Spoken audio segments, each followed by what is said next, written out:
All right, welcome back. So we're gonna do butternut squash soup today. This is still sticking with the no onions, no garlic. So I got some butternut squash here. All I did was take a fresh one, just use a regular vegetable peeler and peel that skin right off.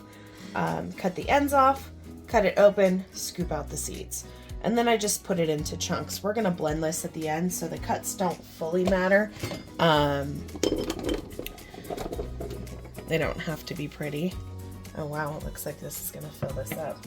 All right, we've also got some carrots, some apples, Granny Smith apple, the carrots. And then I've got a sprig of sage, some cinnamon, nutmeg, and a little bit of cayenne for a little bit of bite.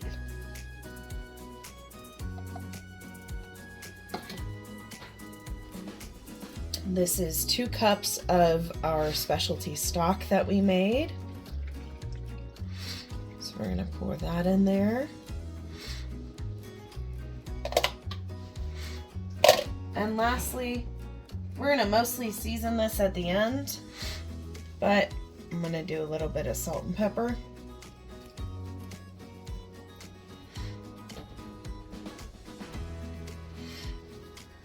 And what I'm gonna do is I'm gonna let this cook a little bit first, and then I'm gonna really stir it up since it's so full. So you're gonna put it on low.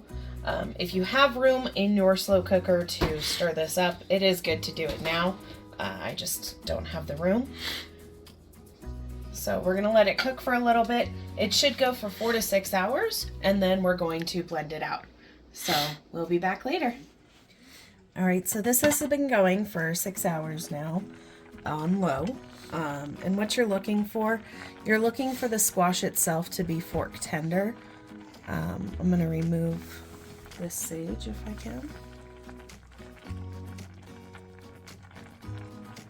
We're gonna take the sage out. And then take our immersion blender and we're just gonna blend it all up.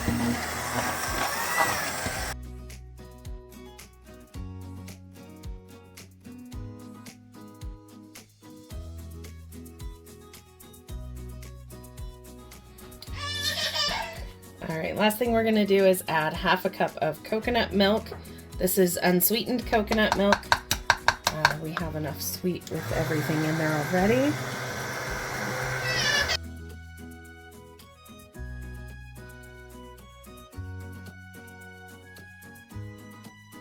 And there you have butternut squash soup.